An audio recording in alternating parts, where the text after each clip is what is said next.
Selamat bertemu pada kuliah pada hari ini. Dan hari ini adalah kuliah yang ketiga kali tentang bioteknologi proteksi tanaman. Dan pada hari ini kita akan membahas rekayasa genetik terutama untuk ketahanan terhadap hama dan penyakit. Pada kuliah-kuliah sebelumnya kita sudah mempelajari apa DNA, apa itu DNA, bagaimana replikasi DNA, kemudian bagaimana fungsi DNA sebagai gen, dan kemudian kita sudah juga mempelajari bagaimana gen itu diekspresikan, yang kita kenal dengan sentra molekuler biologi, atau juga banyak yang mengistilahkan sentra biologi.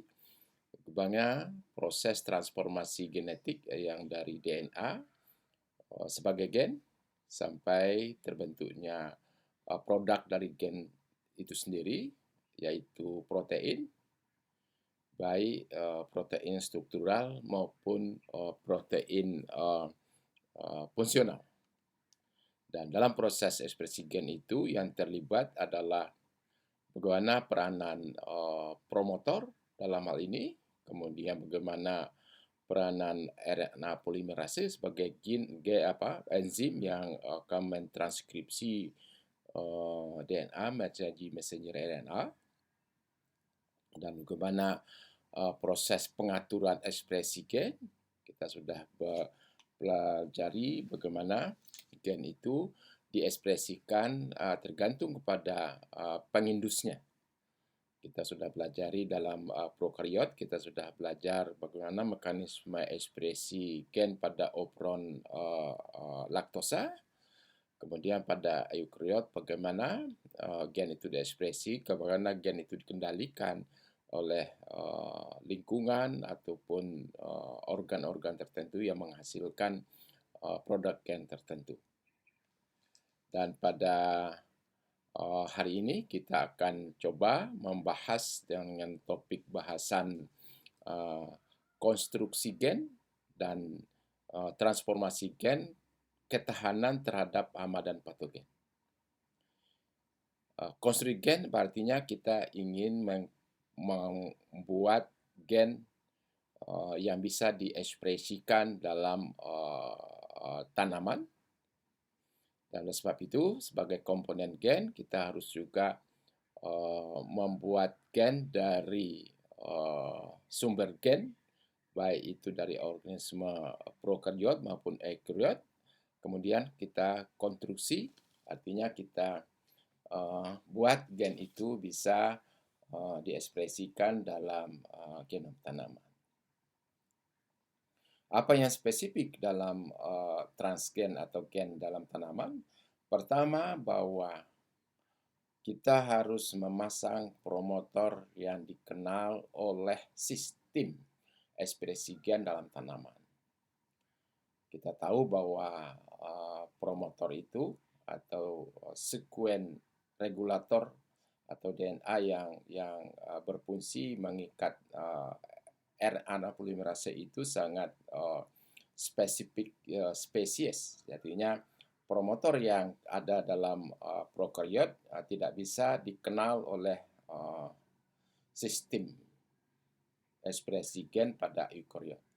Oleh sebab itu, walaupun kerangka baca atau coding dari suatu gen, artinya overriding frame-nya itu berasal dari organisme prokariot maupun eukariot, yang sangat spesifik itu adalah bagaimana promotornya dikenal oleh sistem ekspresi gen pada eukariot, dan dalam ini adalah tanaman. Kemudian, bagaimana gen itu ditransformasikan, artinya bagaimana gen yang sudah kita rekayasa, artinya kita buat promotornya spesifik untuk tanaman, terminatornya juga spesifik untuk tanaman, dan kemudian bagaimana gen itu kita introduksi ke dalam kromosom tanaman sehingga tanaman itu bisa menghasilkan sesuai yang kita inginkan. Nah, dalam proteksi tanaman, banyak sekali tanaman transgenik yang gennya itu merupakan gen ketahanan terhadap hama, terutama hama serangga, itu kita kenal dengan gen penyandi Bt toksin, yaitu berasal Bacillus thuringiensis, dan gen itu kita beri promotor tanaman, terminator tanaman, kemudian kita introduksi, kita transformasikan pada kromosom tanaman menggunakan bisa dengan agrobacterium mediated transfer dan juga bisa dengan gen gun atau sistem dengan ditembak langsung dari luar ke dalam kromosom tanaman. Kemudian kita juga banyak mengetahui banyak tanaman yang terhadap pada patogen. Baik patogen itu berasal dari jamur patogen, kemudian bakteri patogen, dan juga virus yang banyak dihasilkan tanaman-tanaman teknik untuk mengendalikan patogen dari golongan jamur, virus, dan bakteri. Nah, kalau kita ingin mempelajari atau membuat tanaman transgenik, ini adalah pengetahuan dasar yang harus kita kuasai sebelum kita melakukan rekayasa genetik. Apa pengetahuan itu? Pertama, kita harus tahu namanya enzim restriksi. Itu adalah endonuklease, enzim yang memotong DNA pada situs spesifik dari DNA. Dalam molekuler biologi ini disebut dengan gunting, jadi gunting pemotongan DNA. Dan dengan enzim restriksi ini sudah ribuan ya yang ditemukan, dan ini sebagai alat kita untuk mengedit atau mengisolasi gen-gen yang kita perlukan dalam proses transfer gen, atau kita kenal dalam ilmu tanaman adalah bagaimana membuat tanaman transgenik. Jadi tanaman transgenik itu adalah tanaman yang kromosomnya sudah kita masukkan gen yang kita perlukan.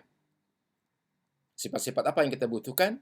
Nah, banyak gen yang kita perlu, terutama untuk bidang proteksi adalah gen ketahanan terhadap hama dan penyakit. Sedangkan dalam bidang lain ada gen penyandi antibiotik, penyandi antibody. Jadi bagaimana tanaman juga bisa menjadi sarana untuk memproduksi vaksin atau antigen untuk divaksinasikan pada hewan atau manusia. Kemudian, bagaimana cara kita mengisolasi gen dari sumber gen? Kemudian, gen itu harus disimpan, diperbanyak, dan bagaimana kita melakukan cloning terhadap gen yang kita harapkan yang akan kita gunakan sebagai gen yang kita akan transfer kepada kromosom tanaman. Kemudian bagaimana mekanisme transformasi genetik? Ya, nah ini kita coba pelajari dulu mekanisme transformasi genetik alami. Jadi adalah Agrobacterium ini kita sudah belajar dalam ilmu penyakit tumbuhan, bagaimana Agrobacterium itu bisa mengindus terjadinya tumor atau crown gall, dan Agrobacterium ini adalah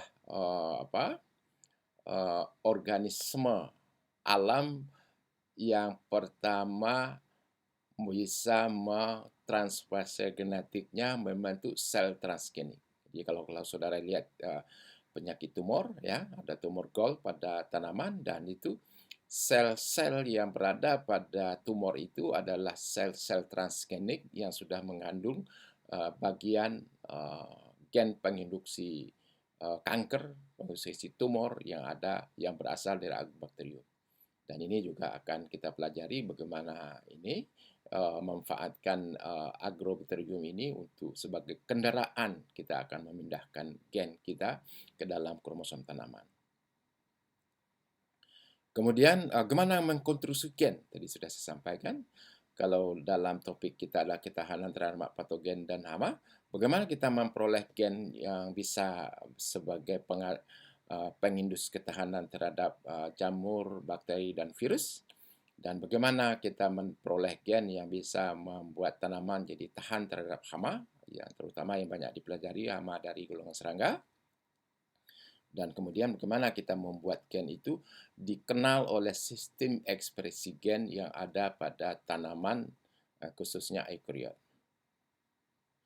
Kemudian kita coba lihat bagaimana transformasi gen melalui agrobacterium atau yang juga dikenal dengan Agrobacterium mediated transfer. Kemudian bagaimana teknik gen gun, jadi pakai penembakan gen gitu ya. Kemudian kita juga harus mengetahui metode regenerasi sel transgenik. Nah, tanaman kalau sudah saudara beda tanaman dengan manusia, dengan hewan, bahwa tanaman mempunyai sifat sel yang totipotensi. Apa totipotensi itu? Adalah satu sel tanaman bisa beregenerasi membentuk tanaman utuh. Jadi regenerasi dan diferensiasi sel dari satu sel menjadi tanaman. Itu yang memungkinkan kita membuat tanaman transgenik. Kenapa manusia tidak bisa kita bikin transgenik? Karena sel manusia itu tidak bisa berdiferensiasi. Regenerasi bisa. Jadi kalau sel bagian tubuh manusia ditumbuhkan dalam kultur jaringan, dia akan tidak akan merubah menjadi manusia utuh ya. Jadi kalau sel katakanlah sel telinga kita tumbuhkan pada in vitro, maka dia akan berkembang dan selamanya jadi sel telinga, tidak akan pernah berdiferensiasi menjadi manusia yang utuh. Nah, itu yang sebagai alasan bagaimana tanaman ini bisa kita regenerasikan menjadi tanaman yang utuh. Nah, sekarang kalau kita mulai mempelajari enzim restriksi, jadi penemuan enzim restriksi atau endonuklease, jadi enzim yang bisa memotong DNA jadi menjadi pengetahuan dasar dalam rekayasa genetika. Pertama, bahwa enzim di sini atau endonuklease adalah enzim yang memotong double stranded DNA. Jadi kalau DSN DNA pada sekuen spesifik. Jadi setiap enzim nuklease mempunyai situs pemotong yang spesifik. Kemudian enzim ini digunakan untuk memotong DNA dan berfungsi seperti gunting. Nah, ini adalah saya kira ini gambar gunting ya. Jadi di bawah. Jadi sudah saya sampaikan sekali lagi bahwa penemuan enzim resini atau endonuklease menjadi pengetahuan dasar dalam rekayasa genetika. Nah, ini adalah contoh. Jadi ada apa? Namanya ada dalam ALU1 ya. Jadi dia diisolasi, jadi merupakan enzim yang diisolasi dari dari mikroba Enterobacter luteus ya. Dan ini situs pemotongannya itu adalah seperti ini. Jadi AGCT ini adalah situs pemotongannya. Dia akan memotong kalau dia ketemu dalam DNA seperti sekuen ini, dia akan memotong di bagian ini. Dan hasil pemotongannya juga jelas, yaitu blunt end, tumpul. Jadi tidak ada, jadi dia tumpul gitu seperti ini. Kemudian ada bump H1. Jadi asal isolasinya dari Bacillus amyloliquefaciens. Nah, ini seperti ini. Dia kalau ketemu DNA dalam bentuk G, A, T, C, C, dia akan memotong dan membentuk membagi dua. Dan ini ada ujung yang tersisa. Ini G, A, T, C, T, C, C. Kemudian ini di potongan yang satu lagi ada G, A, T, C. Ya. Dan ini model pemotongan yang seperti ini yang menyisakan ada DNA single stranded, sisanya ada 4 bahasa ini yang disebut dengan sticky end atau ujung lengket. Nah, jadi kalau ini. Kemudian ada Echo R1. Jadi Escherichia coli dia membentuk sticky end, itu adalah ujung yang lengket. Nah, kemudian ada HAE3, ini dari Haemophilus aegyptus, ini juga membentuk blunt end atau sayap tumpul. Kemudian ini Hendy3 kalau dalam bahasa molekular biologinya dia Haemophilus simplosa. Jadi ini seperti ini, dia akan membentuk sticky end. Nah, dalam mikrobiologi bahwa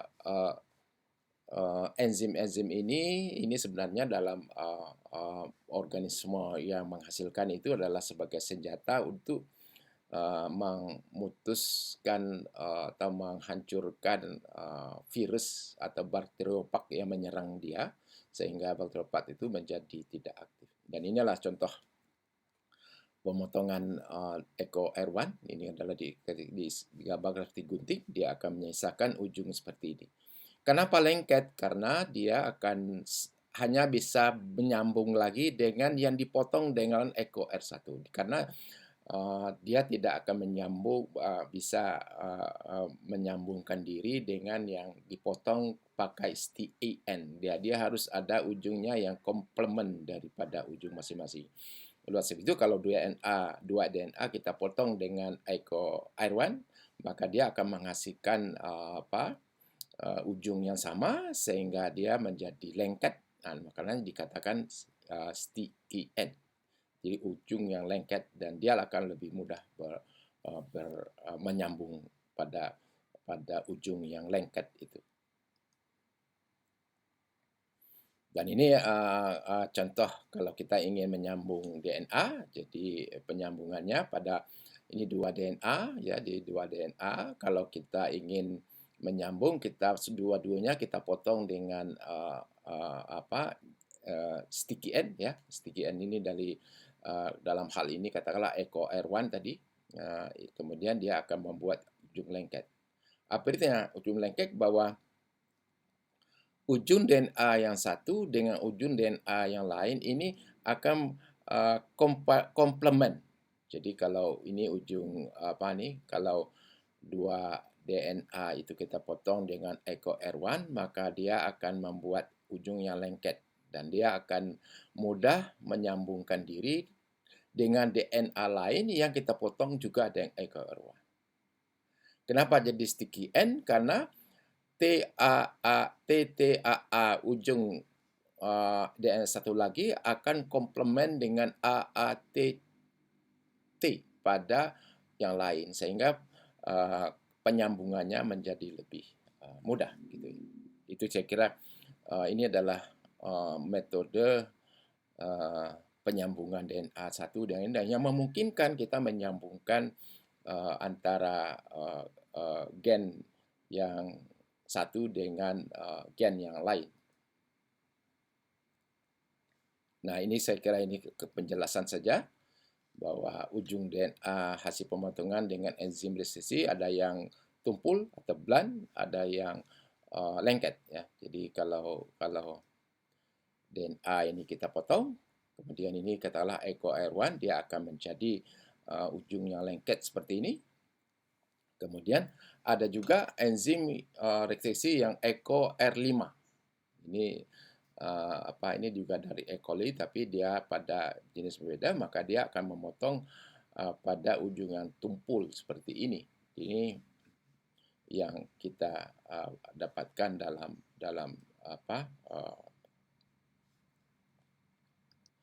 kemudian pada pengetahuan lain yang kita perlukan bahwa ada karakter transformasi.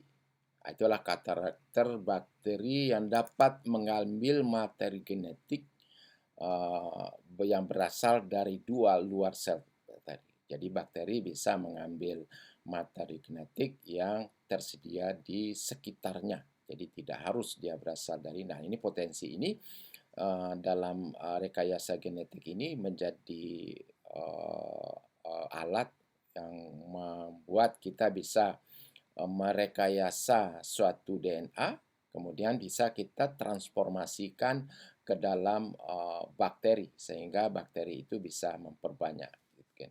Nah ini saya kira ini adalah percobaan Frederick Griffith ya. Jadi dia ini pengetahuan dasar yang melahirkan teknologi cloning DNA dan rekayasa genetik pada bakteri dan tanaman. Jadi kalau kita ini adalah percobaan Griffith ya. Jadi yang A ini, jadi ini dia akan mempelajari penyebab penyakit pneumonia pada mamalia oleh bakteri Streptococcus pneumoniae. Jadi yang bagian A ini ya, dia mempelajari dua strain yang berbeda dari bakteri yang disebut strain R dan strain S ya. Kemudian dia menyuntikkan dua strain ke tikus, yaitu strain S.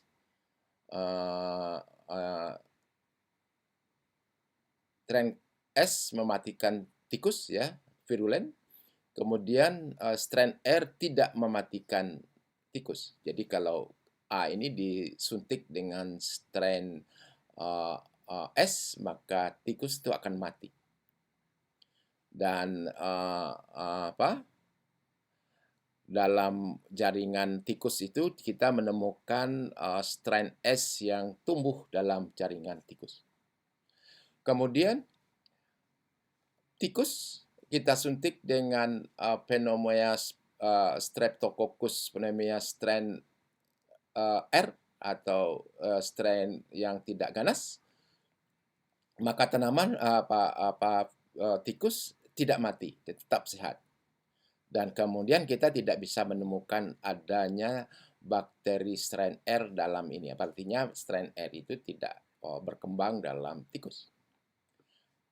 Kemudian strain S yang menimbulkan penyakit ini kita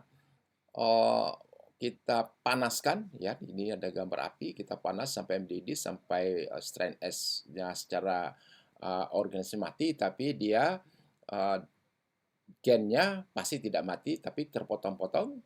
Kemudian hasil rebusan itu, hasil pemanasan itu kita suntikkan pada tikus, dan tikus tidak mati, dan tidak kita temukan bakteri strain S dalam jaringan tikus.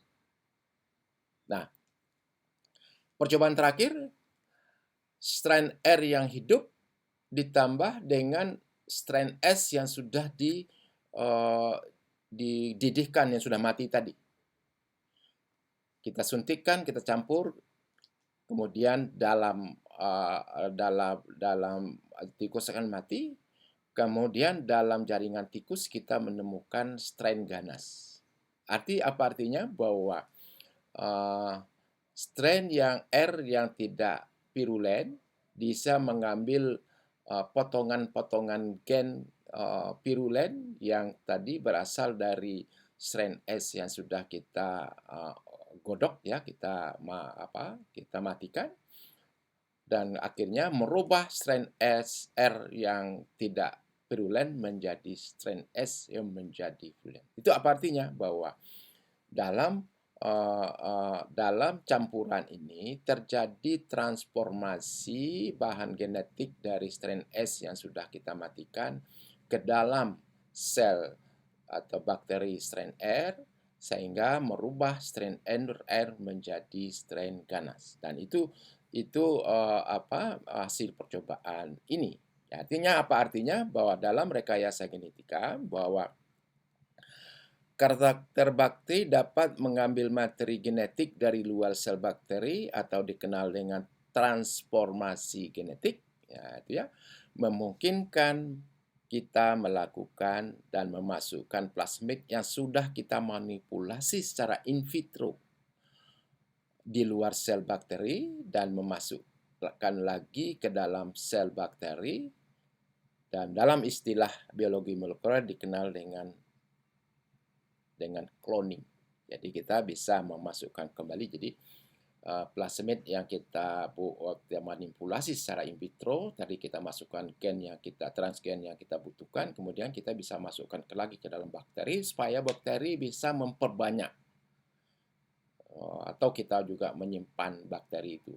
Dan juga kalau rekayasa ketika bakteri untuk produksi bahan-bahan kimia organik seperti insulin, kita cukup tidak usah ke tanaman, tapi dalam bakteri, dan bakteri itu sudah bisa menghasilkan bahan apa protein yang kita butuhkan. Kemudian cloning gen atau DNA merupakan tahap rekayasa genetika yang penting untuk memanipulasi transgen. Transgen ini adalah gen yang akan kita transport ke genom tanaman atau genom prokariot yang akan digunakan dalam rekayasa genetik, baik rekayasa genetika tanaman maupun rekayasa genetika bakteri. Nah, sekarang kalau kita lihat sekilas isolasi dan cloning gen yang digunakan sebagai transgen. Coba perhatikan ini. Pertama, kita harus mempunyai sumber gen.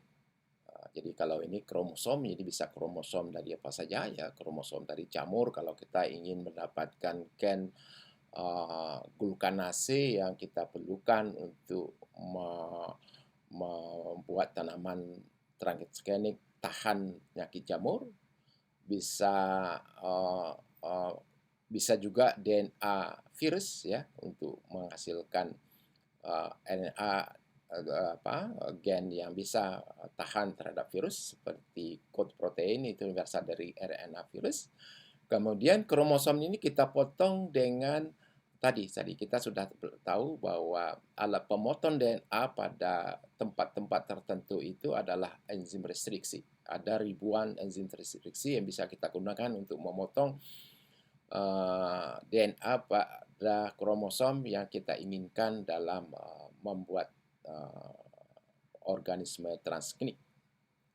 Nah, kalau kita potong dengan enzim restriksi, maka kita akan mendapatkan potongan. Nah, potongan ini bisa gen ketahanan terhadap jamur, patogen, virus, dan juga serangga. Nah, kemudian dalam rekayasa genetika kita perlu plasmid vector, tempat kita menitipkan fragmen DNA ini. Jadi kita titip, kemudian ini akan kita perbanyak. Jadi yang bisa memperbanyak nanti bakteri. Nah, ini plasmid vector. Kemudian faktor ini harus kita potong dengan dengan enzim restriksi yang sama. Kalau kita sudah tahu pasti persis ininya, kita biasanya kita potong dengan enzim restriksi yang menghasilkan sticky ends. Jadi sticky end, karena kalau pakai sticky end maka bahwa gen ujung sticky end dari fragmen DNA ini akan sama dengan ujung yang plasmid yang kita potong dengan enzim restriksi yang sama. Tadi sudah saya contohkan, kalau kita potong sama-sama kita potong dengan Eco R1, maka dia akan menghasilkan ujung sticky end yang sama. Dan itu akan lebih mudah dan efisiensi penyambungannya jauh lebih tinggi kalau kita memotong dengan blunt end. Tapi blunt end itu juga tidak bisa kita hindari kalau kita belum tahu persis sekuen DNA yang ada pada kromosom yang menjadi tempat kita sumber gen. Kalau kita belum tahu persis, ya kita harus memotong dengan blunt end. Jadi sehingga dan konsekuensinya plasmid juga harus kita potong dengan blunt end. Nah, tapi penyambungannya menjadi efisiensinya jauh lebih rendah daripada sticky end.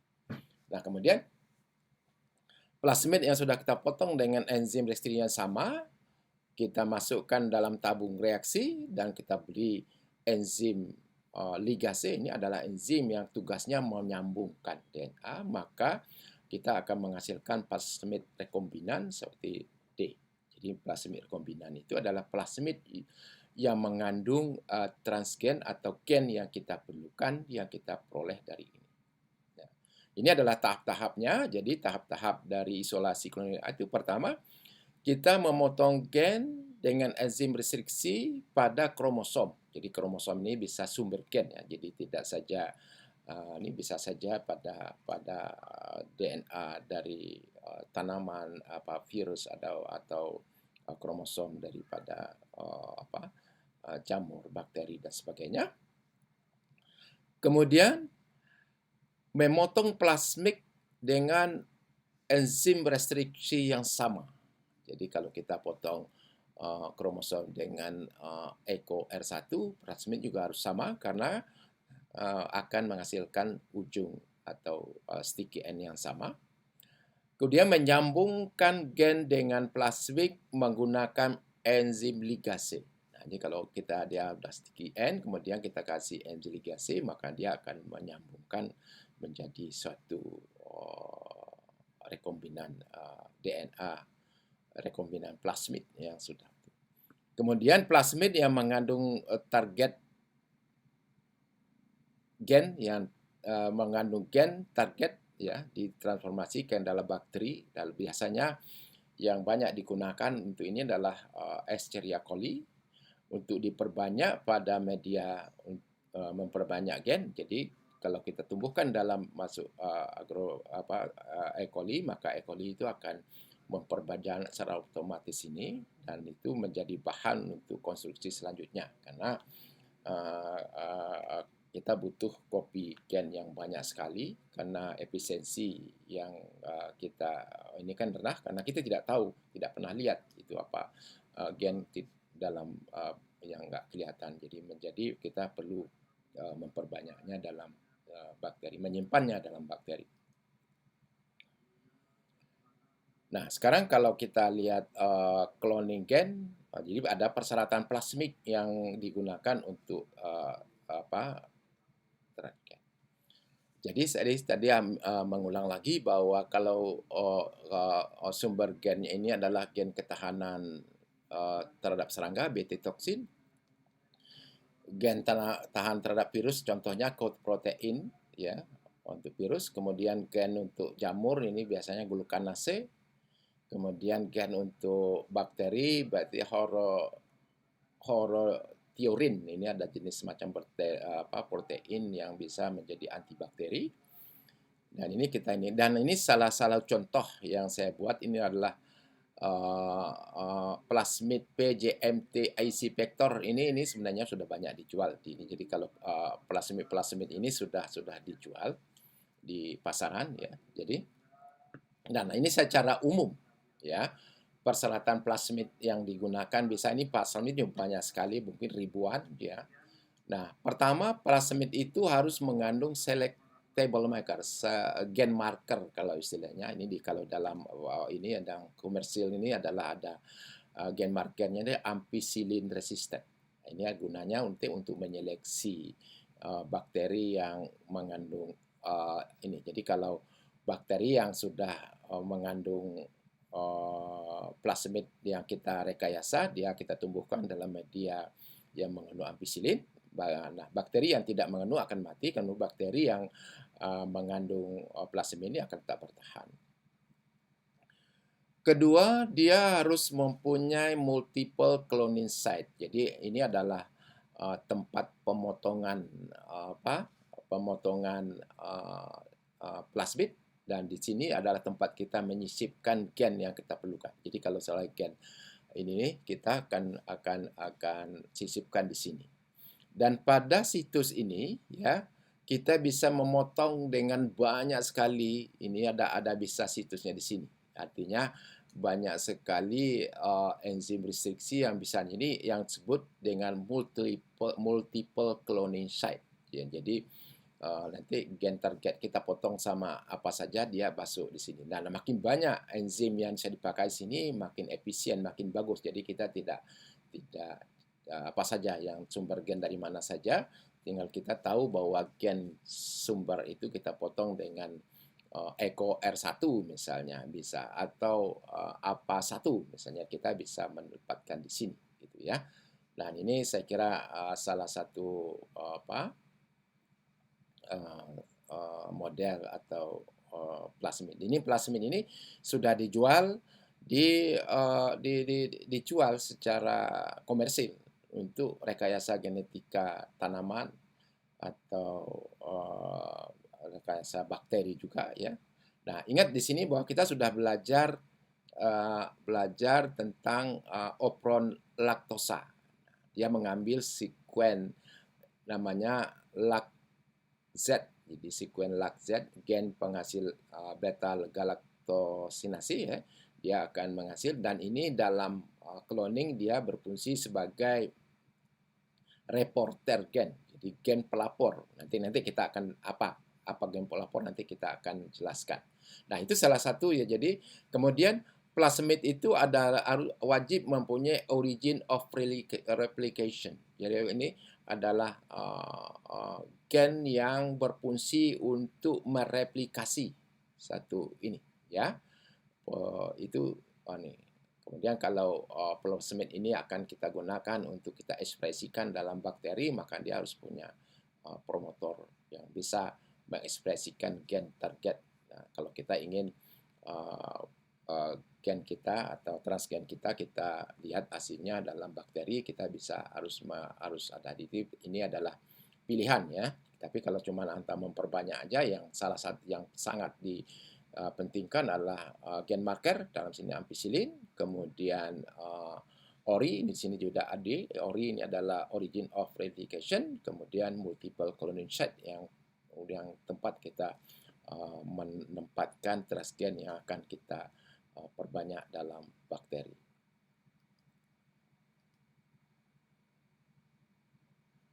Nah, tadi saya katakan bahwa transformasi plasmid yang telah kita modifikasi secara in vitro ke dalam bakteri. Jadi kalau plasmid tadi memasukkan itu akan kita lakukan secara in vitro di laboratorium, mulai reaksi-reaksi kimia yang kita lakukan, ada prosedurnya.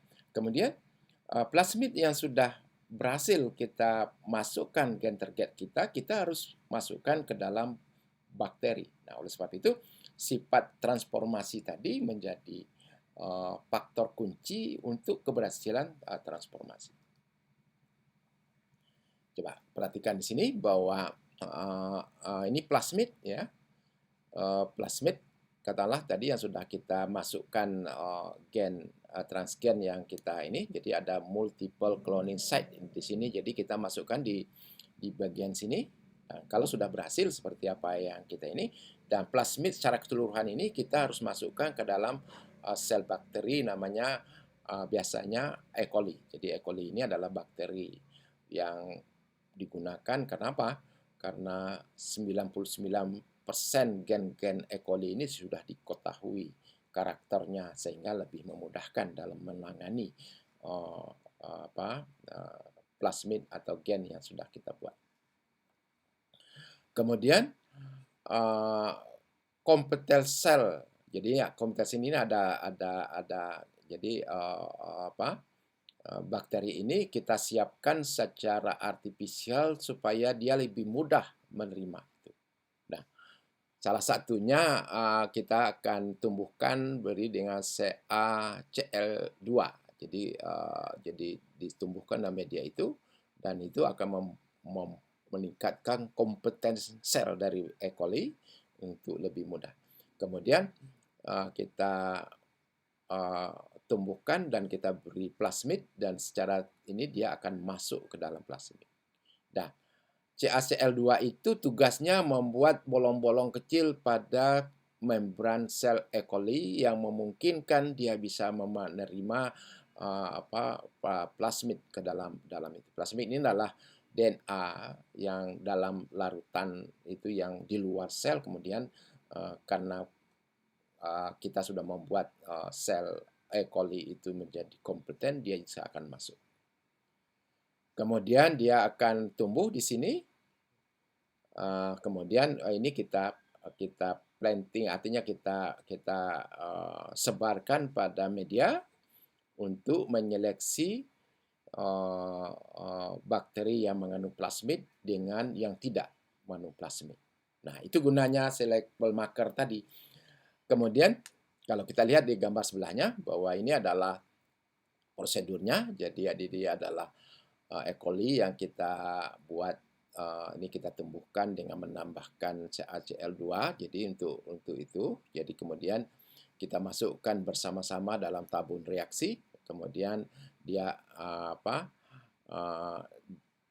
bakteri akan menerima kemasukan dari plasmid yang sudah kita targetkan.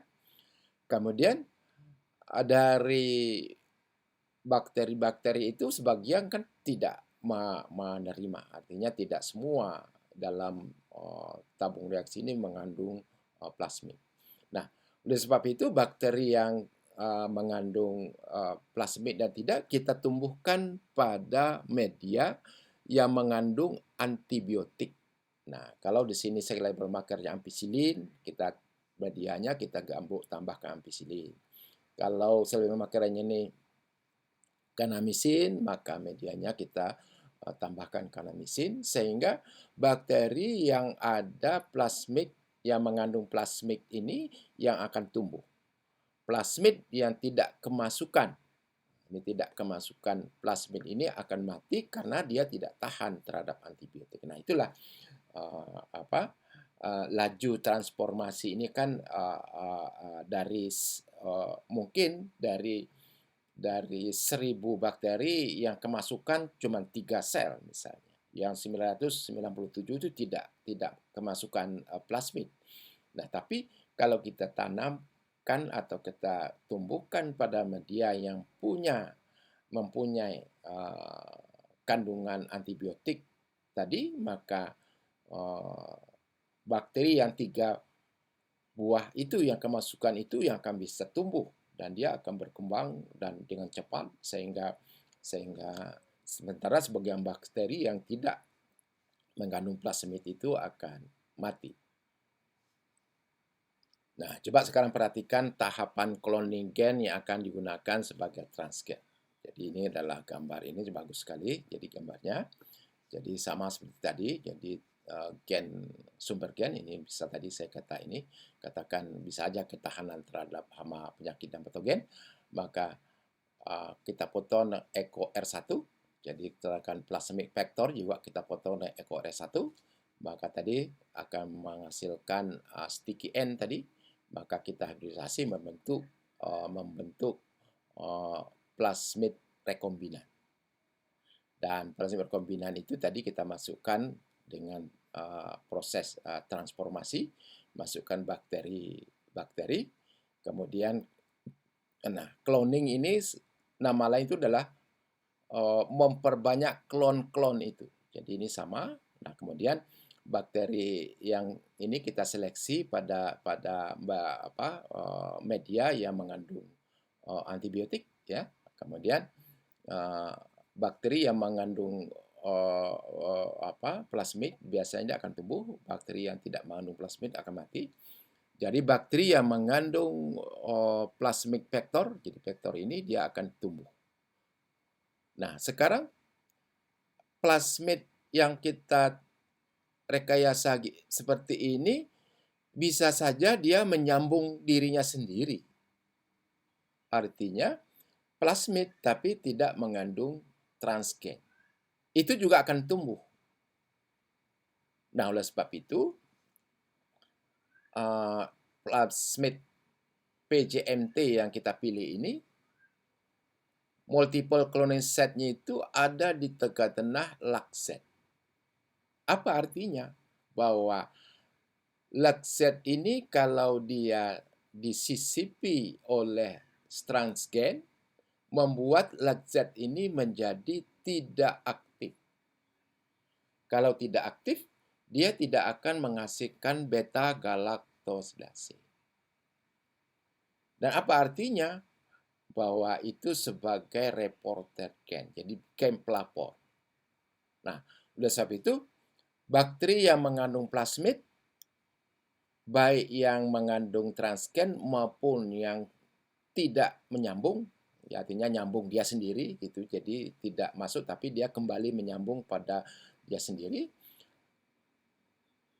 Maka bakteri yang tidak menyambung dengan transgen, berarti lag Z-nya masih berfungsi, maka kita tumbuhkan dalam media yang kita tambahkan namanya X-gal. Jadi gal itu adalah uh, uh, sesuatu metabolit yang bisa dikatabolis oleh beta galaktosidase.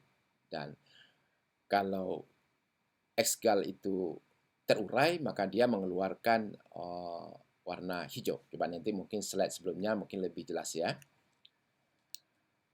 Ini yang kita kenal dengan seleksi biru dan putih, blue white screening. Nah, coba lihat ya.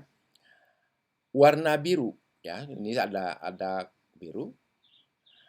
X-gal yang kita buat dimasukkan dalam media, kita campur media. Kemudian ada beta galaktosidase yang artinya produk dari gen lak ini. Kita sudah belajar dalam efron laktosa. Akan memecah X-gal menghasilkan produk yang berwarna biru. Gen lak menjadi aktif, masih aktif, berarti tidak ada insersi gen. Berarti tidak ada, di sini tidak ada apa-apa. Jadi length Z ini dia akan berfungsi menghasilkan beta galaktosidase. Kemudian yang berwarna putih, nah, terjadi insersi gen pada gen lak Z sehingga gen lak Z menjadi tidak menghasilkan ini, artinya tidak aktif dan berarti terjadi insersi gen. Nah, ini kalau kita ingin memilihkan, kita akan ambil yang putih-putih ini. Jadi yang putih ini pasti mengandung gen yang kita masukkan dan kita transgen yang kita masukkan dalam plasmid ini.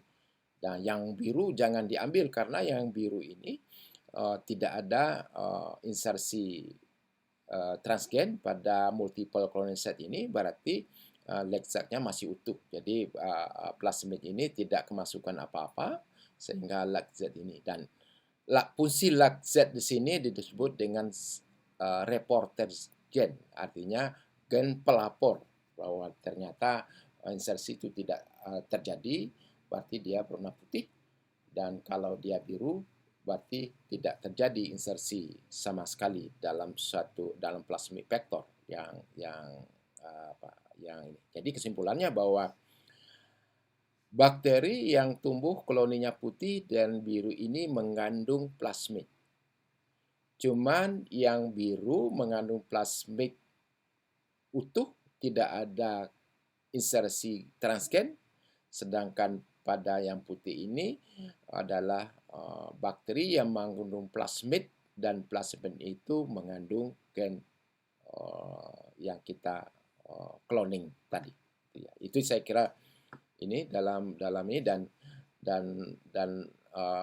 plasmid jenis-jenis plasmid ini sudah ribuan tersedia di pasaran, sehingga kalau kita ingin cloning, ingin kita tinggal melihat katalog. Jadi kita kepingin yang plasmid yang seperti apa yang bisa kita, dan makin lama plasmid yang dibuat itu semakin lebih mudah untuk kita menyambungkan gen yang kita inginkan dalam proses rekayasa genetik.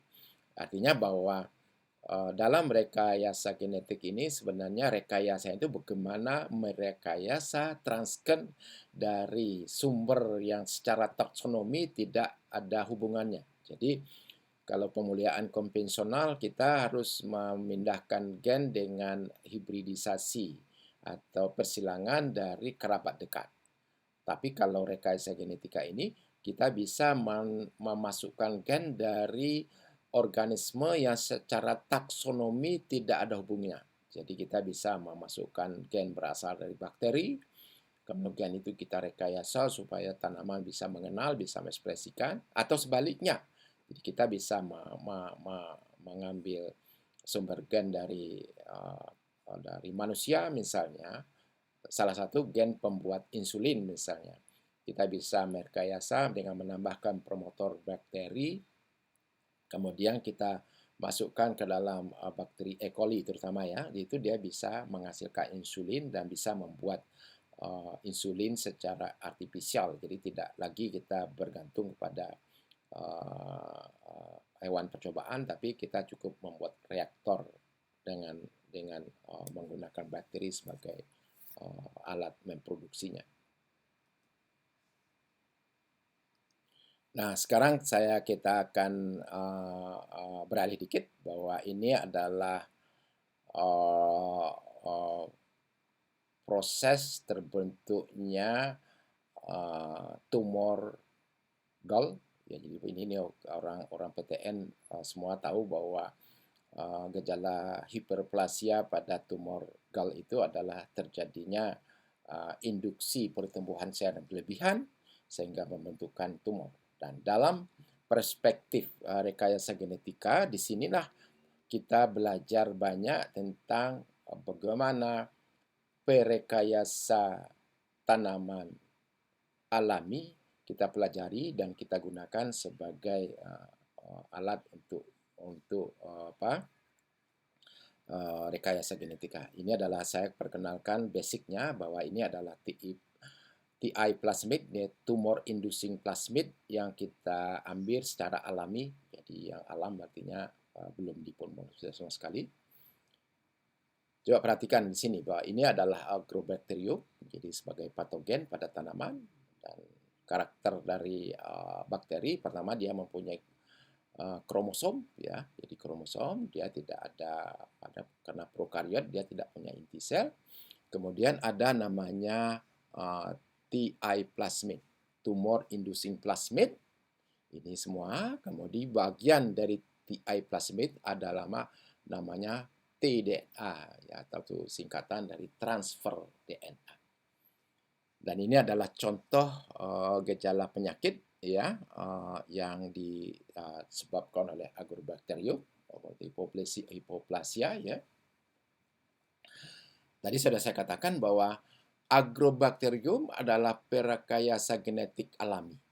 Nah, ini peta gennya. Jadi kalau plasmid ini kita keluarkan, dan ini sudah ibaratnya kalau bakteri TI plasmid ini adalah satu plasmid yang sudah dipelajari 99% dari karakternya.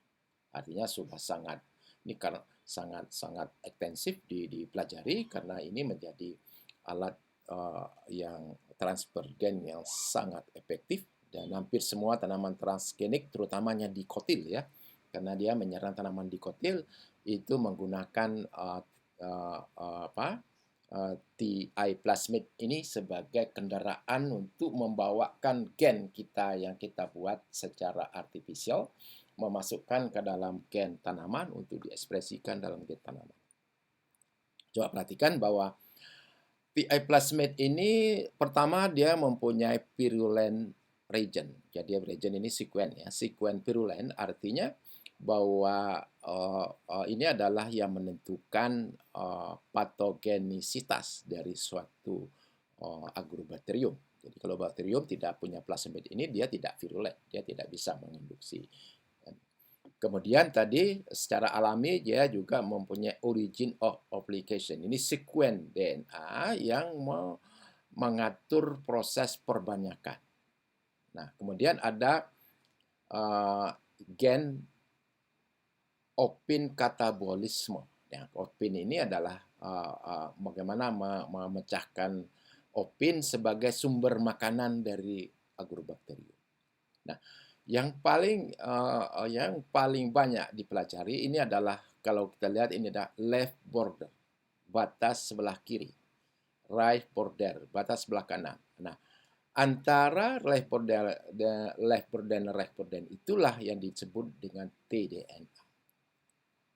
tDNA ini apa? Adalah sekuen DNA yang akan ditransfer ke dalam sel tanaman. Jadi kalau bakteri ini masuk ke tanaman, maka T region ini dikopi, dimasukkan. Jadi bukan dia memotong kemudian dia nggak punya lagi, nggak, tapi kopi dari ini akan dimasukkan ke dalam kromosom tanaman. Tapi ingat bahwa dalam tDNA itu yang disebut dengan ada gen pembuat auksin. Ini ada, kita tahu auksin ini adalah zat pengatur tumbuh. Kemudian ada gen pembuat sitokinin. Kemudian ada gen pembuat opin. Nah, opin ini adalah protein untuk nutrisi daripada agrobakterium. Dan semua ini disebut dengan onkogen. Jadi gen yang penghasilkan tumor. Nah, artinya bahwa tDNA inilah yang akan mereka ditransformasi ke kromosom sehingga sel tanaman yang ada di sekitar yang ditransfer ini akan menghasilkan zat pengatur tumbuh yang membuat dia tumbuh berlebihan. Jadi sel-sel itu dibuat tumbuh berlebihan sembari menghasilkan opin sebagai nutrisi dari agrobakterium untuk tumbuh. Nah, itu kira-kira secara alami. Nah, sekarang coba kita lihat dari contohnya. Ini adalah peta DNA ya. Jadi tadi sudah saya jelaskan. Jadi bagian-bagian plasmid ini sudah saya sampaikan tadi. Jadi tDNA plasmid yang pengindus tumor. Jadi tadi sudah saya katakan ada LB, ada itu sekuen bagian kiri batas ditransfer yang di batasnya itu juga saya jelaskan. Ada ori, ada virulen, dan ada opin katabolisme. Jadi ini segala tadi sudah saya jelaskan dalam slide sebelumnya. Nah, sekarang coba lihat. Bagaimana proses rekayasa genetik alami yang dilakukan oleh agrobakterium di lapang, di alam. Nah, coba perhatikan bahwa ini adalah sel agrobakterium, ya, dia mengandung TI plasmid atau ini seperti ini. Kemudian dia akan mentransfer ke dalam sel tanaman. Jadi ada sel tanaman di sini. Kemudian sel tanaman itu sudah mengandung tDNA yang ditransfer dari TI plasmid sehingga tanaman itu akan tumbuh berlebihan, hipoplasia, menghasilkan tumor. Nah, secara molekuler ya, bahwa ini tDNA, jadi dia adalah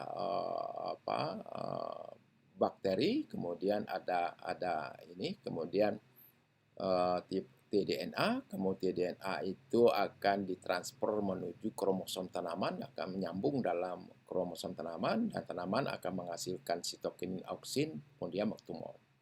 Kemudian menghasilkan opin. Nah, opin ini akan di katabolisme dipecah oleh enzim yang dihasilkan oleh bagian opin di sini untuk nutrisi daripada agrobakterium. Nah, ini saya kira ini kemudian bagaimana prosesnya ini banyak faktor, ada PIR1, PIR2, dan PIR ini adalah virulen yang jadi ada region PIR ini yang sudah tadi bagian dari ini. Ada virulen region ini akan menghasilkan banyak produk gen. Jadi PIR gen ini juga semacam opron yang terjadi dari lebih banyak gen-gen yang kita ini. Nah, ini segala kalau dalam sel tumor ini adalah sel-sel transgenik yang secara alami sudah ditransfer gen penginduksi tumor yang dari agrobakterium. Nah, fenomena inilah yang dipelajari dalam genetik. Jadi kalau kita lihat mekanismenya, bahwa ini adalah ini di plasmid, kemudian kromosom menghasilkan ada PIR1, PIRD1, PIR2 ini semuanya dihasilkan oleh bagian dari virulen region yang sudah kita ini. Kemudian ini akan menuntun tDNA yang sudah ini, tDNA ini dikopi kemudian nuntun sampai ke terintegrasi ke dalam kromosom tanaman. Nah, tadi setelah gambar sebelumnya kita ini bahwa setelah terintegrasi diekspresikan tanaman, dan tanaman itu akan menghasilkan auksin pada itu, kemudian akan terjadi pembelahan sel yang tidak terkendali, akhirnya membentuk tumor. Nah, sekarang kita coba nih, bagaimana memanipulasi in vitro TI plasmid untuk rekayasa genetik tanaman. Tadi segambar sebelumnya bahwa ini adalah agrobakterium, kemudian ini adalah TI plasmidnya. Nah, berdasarkan hasil penelitian, Ternyata yang berfungsi mengarahkan transfer itu adalah sekuen right border dengan left border. Sedangkan gen-gen yang mulai dari onkogen, auksin, sitokinin, opin ini hanya terbawa mengikuti arah ini. Artinya apa? Selain right border itu, kita bisa menggantikan dengan gen yang kita butuhkan. Nah, oleh sebab itu di sini lihat right border ini kemudian auksinnya dihilangkan. Kemudian diganti dengan MPT2 ini adalah gen marker. Tadi saya katakan bahwa transgen yang kita ini kan harus mengandung selectable marker. Jadi itu namanya gen marker ya. Kemudian sitokinin, opin dibuang. Kemudian ini ada ini promotor 35S ini adalah promotor gen pada virus cauliflower mosaic virus, dan itu dikenal oleh tanaman karena cauliflower mosaic virus itu adalah menyerang tanaman. Jadi promotornya dikenal oleh tanaman. Kemudian kita sambungkan transgen yang kita butuhkan, ini adalah multiple cloning site, ini MCS ini, dan ini bisa kita masukkan gen yang kita butuhkan, gen terhadap hama, terhadap virus, bakteri, dan ini. Nah, kemudian ini adalah plasmid atau plasmid yang bukan alam lagi, tapi idenya berdasarkan plasmid alami. Dan ini juga sudah menjadi dikomersilkan, bahwa dia sudah banyak. Jadi kalau kita ingin merekayasa apa saja, ini sudah ribuan, semua perusahaan-perusahaan molekuler biologi sudah menghasilkan tiaplasmid semua ini. Jadi kita tinggal memilih bahwa kita ingin merekayasa tanaman, maka kita pilih plasmid yang mengandung promotor, terminator. Ini juga ada fungsinya tadi pada konstitusi umum, nanti ada kita jelaskan apa terminator itu. Dan ini tapi bahwa sebagai gen yang akan plasmid yang bisa ini, kita mempertahankan ada orinya ya, region of replication, kemudian virulent gen ini juga kita pertahankan untuk bisa menjadi untuk bisa diekspresikan pada tanah.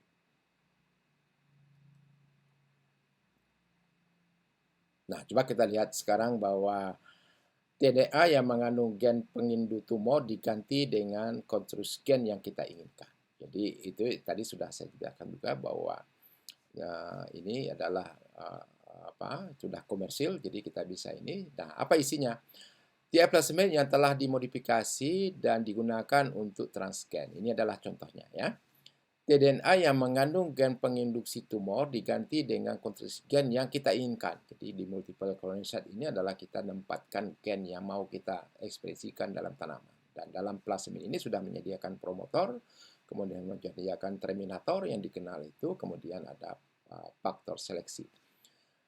LB dan LB adalah sekuen DNA yang ditinggalkan karena proses transfer hanya dikendalikan oleh LB dan B. Jadi ternyata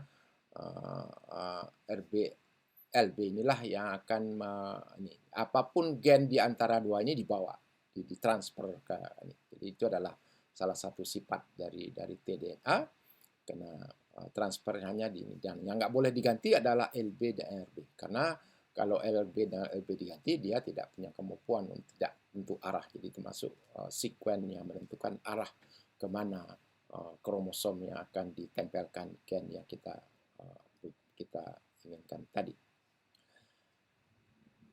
Dan ini adalah konstruksi umum dari ini. Jadi dalam kuliah dalam awal sudah saya katakan bahwa ini adalah DNA, kemudian untuk bisa diekspresikan, kemudian setidaknya dia punya promotor ya, dan kemudian ada open reading frame yang akan ditransi menjadi messenger R, kemudian ada situs yang mengakhiri terjadinya proses transkripsi. Artinya bahwa konstruksi umum yang gen yang akan kita gunakan, pertama dia punya gen marker. Ini bosnya antibiotik biasanya ampicillin, boleh kanamisin dan sebagainya. Kemudian ada sekuen promotor yang dikenal oleh di mana organisme yang mau kita manipulasi. Kalau genom tanaman, bahwa promotornya harus dikenal tanaman. Tidak bisa promotor lakset pada E. coli kita masukkan, dia tidak akan dikenal oleh RNA polimerase tanaman. Kemudian transgen, nah transgen ini bisa apa saja. Jadi kalau dia transgen ketahanan terhadap hama, mungkin transgen ya penyandi Bt toksin misalnya. Kalau virus coat protein misalnya. Kalau jamur glukanase, bakteri juga ada lagi.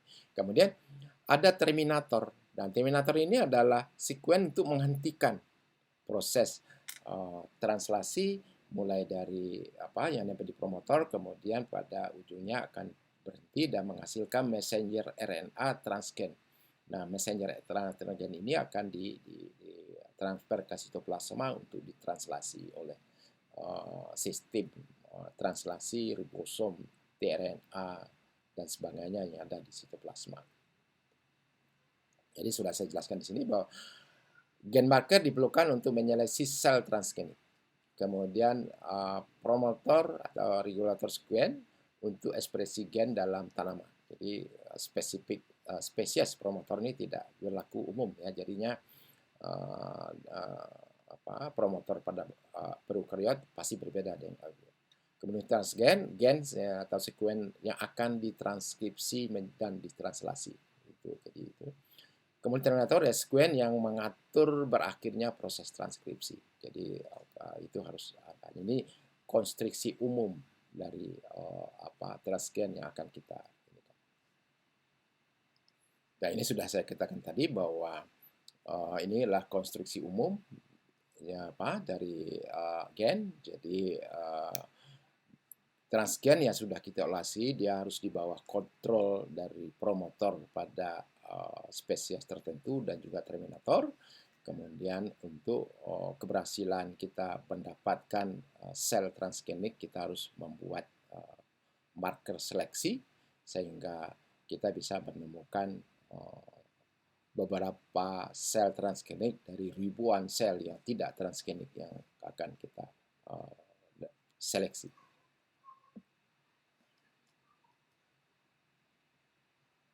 Nah, TI plasmid yang mengandung transgen dalam E. coli. Jadi ingat bahwa semua proses itu kita lakukan dalam E. coli. Dan terakhir kalau kita ingin mentransfer, baru kita introduksi ke dalam Agrobacterium melalui proses konjugasi ini lengkap ya. Kalau gen itu mau kita transfer menggunakan gen kan, kita tidak perlu memasukkan ke dalam Agrobacterium. Jadi kita cukup menggunakan nanti ada contoh biolistik yang kita gunakan untuk menembakkan DNA atau transgen dari DNA luar masuk ke kromosom tanaman. Nah, ini adalah ilustrasi. Ini adalah gen yang sudah kita konstruksi. Jadi lihat di sini bahwa ini gen target kita adalah gen ketahanan terhadap virus ya, begomovirus. Kemudian ada gen markernya. Gen marker ini lengkap ya, ada promotornya, ada terminatornya. Kemudian ini adalah promotornya, ada situs pemotongan multiple colony shape, kemudian ada terminator. Kemudian TI plasmid yang mengandung transgen di ketahanan terhadap patogen hama ditransfer ke dalam Agrobacterium melalui proses konjugasi. Jadi kalau ini tadi kita menempatkan TI plasmid yang kita ini ke dalam E. coli ya, kemudian ini kita konjugasikan dengan Agrobacterium sehingga Agrobacterium akan menerima plasmidnya, ada prosesnya, ada perlakuannya yang memudahkan seperti kita membuat sel kompetensi tadi. Agrobacterium yang mengandung TI plasmid yang telah dimanipulasi akan digunakan sebagai media untuk transformasi genom tanaman. Nah, dari sini baru kita gunakan untuk memindahkan ke dalam genom tanaman. Untuk transfer yang menggunakan gen kan dapat digunakan langsung tanpa harus memasukkan dalam agrobacterium. Jadi kita ada dua, ini yang populer dua ya. Jadi ada Ada apa yang walaupun ada cara lain tapi yang sangat banyak digunakan adalah Agrobacterium dengan gen guide. Agrobacterium pada umumnya untuk tanaman dikotil karena Agrobacterium hanya mengenal sel atau tanaman dikotil, makanya di alam kalau dia ada tumor pasti dikotil, kalau non kotil tidak ada tumor karena Agrobacterium tumefaciem ini tidak patogenik pada monokotil. Nah, coba lihat, ini adalah salah satu contoh, ini saudara bisa cari di internet publikasinya, rekayasa genetik tanaman dengan gen ketahanan terhadap begomovirus. Itu yang jadi ini. Jadi ini adalah penelitian oleh Pak Santoso Herman, Bu Sri Herdianti, Pak Ajidan, ini teman-teman dari IPB, dari orang proteksi tanaman IPB dan juga orang MIPA yang urusannya mikrobiologi. Dia menggunakan plasmid PBI 121 dan ini adalah konstruksi umum. Kemudian tadi gen marker menjadi ini dipakai, jadi NPT ini kanamisin resisten. Jadi kanamisin resisten. NOS ini adalah promotor, NOS pro promotor, NOS terminator ini. Kemudian promotor untuk gennya dia menggunakan CAMP35. Ini kalau dalam kepelajaren belajar dalam virologi ada cauliflower mosaic virus yang mentranskrip RNA35S dari begomovirus. Kemudian juga dia menggunakan terminator NOS karena dia yang dikenal itu. Ini sekarang ini. Kemudian yang ini kita transfer ke dalam tanaman. Jadi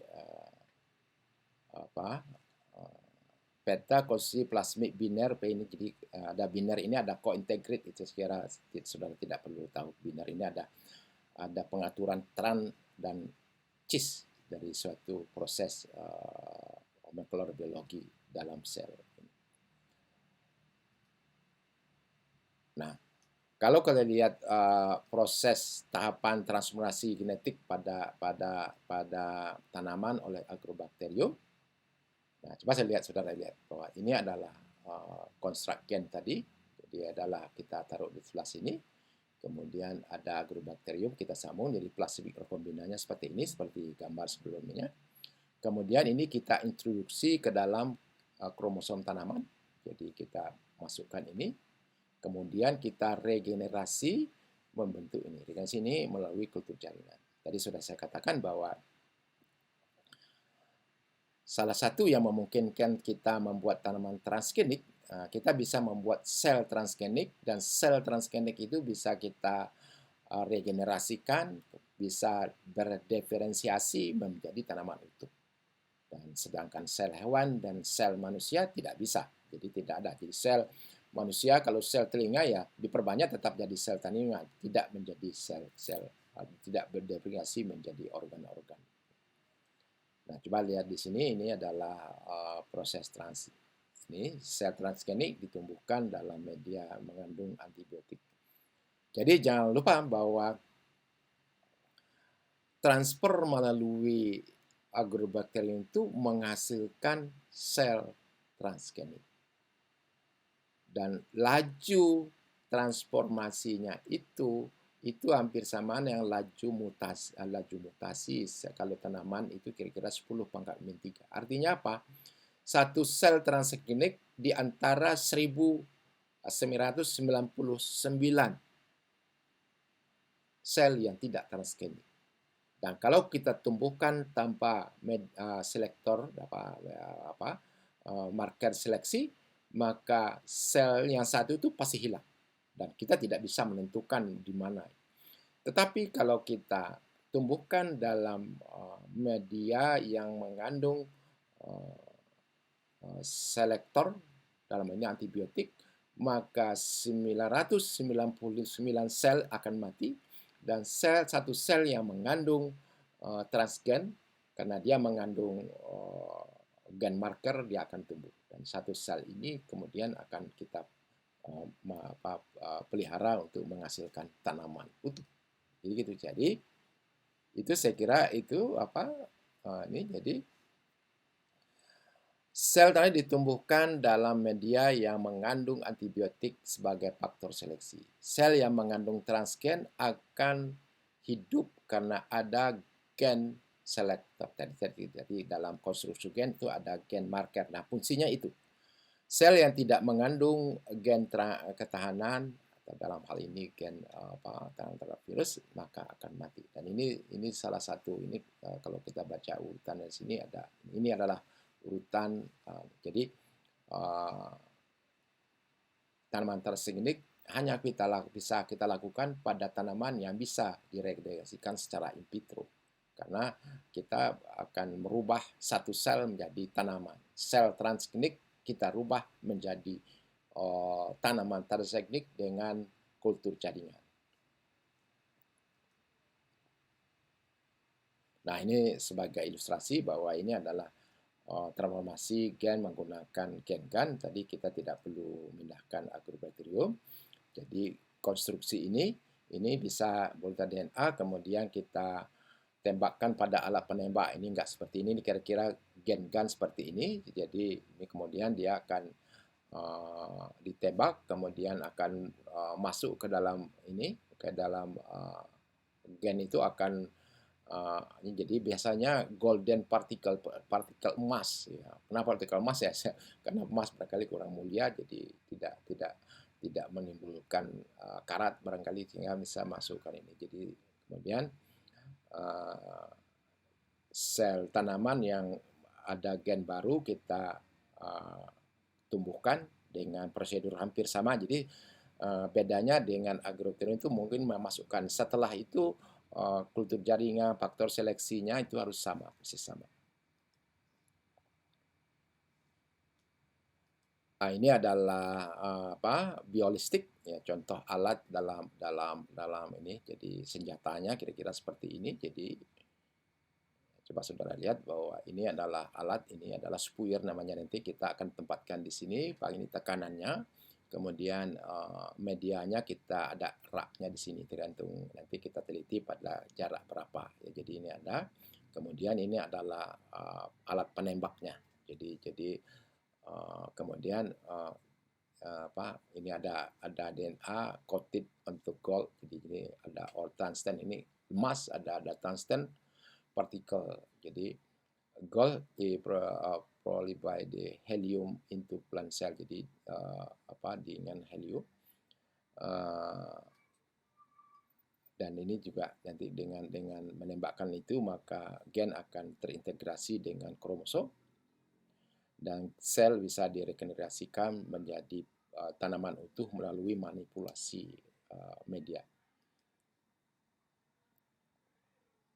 Nah, ini kira-kira tahapan hampir sama tadi, cuma yang membedakan adalah bagaimana mengganti proses antara agrobacterium tadi menjadi proses gen GAN, sedangkan proses regenerasi dalam media yang mengandung kanamisin atau sel marker ini hampir sama, sehingga kita setelah tumbuh kita aklimatisasi menjadi tanaman utuh. Nah, tanaman utuh ini salah satu tanaman transgenik hasil dari proses transformasi yang kita lakukan. Nah, itu saya kira yang kuliah pada hari ini. Mudah-mudahan saudara bisa memahami dan banyak sekali publikasi